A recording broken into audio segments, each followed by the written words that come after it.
मुख्य बाजार में नो एंट्री में घुसा ओवरलोड ट्रक, स्कूटी चालक के पैर कुचले।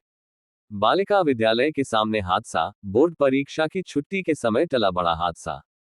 बाड़ी न्यूज। बाड़ी कस्बे के मुख्य बाजार में अव्यवस्थित ट्रैफिक व्यवस्था ने एक बार फिर गंभीर हादसे को जन्म दे दिया। गुरुवार दोपहर नो एंट्री के बावजूद मुख्य बाजार में घुसे एक ओवरलोड ट्रक ने स्कूटी सवार युवक को अपनी चपेट में ले लिया। हादसा इतना भयावह था कि स्कूटी चालक ट्रक के पिछले टायरों के नीचे दब गया और उसके दोनों पैर बुरी तरह कुचल गए। घायल युवक की पहचान 20 वर्षीय अजय पुत्र किरोड़ी कोली निवासी बाड़ी के रूप में हुई है। हादसे के तुरंत बाद मौके पर अफरा तफरी मच गई। स्थानीय लोगों और राहगीरों ने तत्परता दिखाते हुए युवक को ट्रक के नीचे से बाहर निकाला और तत्काल अस्पताल पहुंचाया। प्राथमिक उपचार के बाद हालत गंभीर होने पर उसे हायर सेंटर के लिए रेफर कर दिया गया। चिकित्सकों के अनुसार युवक की हालत नाजुक बनी हुई है। बोर्ड परीक्षा की छुट्टी के समय हुआ हादसा। चौंकाने वाली बात यह है कि दुर्घटना बालिका विद्यालय के ठीक सामने उस समय हुई जब बोर्ड परीक्षा खत्म होने के बाद छात्राओं की छुट्टी हो रही थी।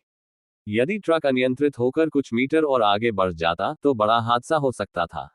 स्थानीय लोगों का कहना है कि यह महज संयोग रहा कि छात्राएं सुरक्षित बच गईं। लोगों का आरोप, नो एंट्री में रोज घुसते हैं भारी वाहन। प्रत्यक्षदर्शियों और व्यापारियों का आरोप है कि मुख्य बाजार में नो एंट्री के बावजूद अक्सर ओवरलोड ट्रक और भारी वाहन घुसाते हैं, जिससे जाम की स्थिति बनती है और दुर्घटनाएं होती रहती हैं। कई बार प्रशासन को शिकायत देने के बावजूद ठोस कार्रवाई नहीं की जाती। स्थानीय व्यापारियों ने कहा कि बालिका विद्यालय, संकरी सड़क और भारी वाहनों की आवाजाही एक गंभीर खतरा बन चुकी है। यदि समय रहते सख्त कार्रवाई नहीं की गई तो भविष्य में और बड़ा हादसा हो सकता है। प्रशासन से सख्त कार्रवाई की मांग। घटना के बाद क्षेत्रीय लोगों ने ट्रैफिक व्यवस्था सुधारने, नो एंट्री का सख्ती से पालन कराने और ओवरलोड वाहनों पर तत्काल कार्रवाई की मांग की है। साथ ही स्कूल समय में भारी वाहनों की आवाजाही पर पूर्ण प्रतिबंध लगाने की भी अपील की गई है। ये हादसा न सिर्फ एक युवक की जिंदगी पर भारी पड़ा है, बल्कि शहर की लचर ट्रैफिक व्यवस्था की पोल भी खोल गया है।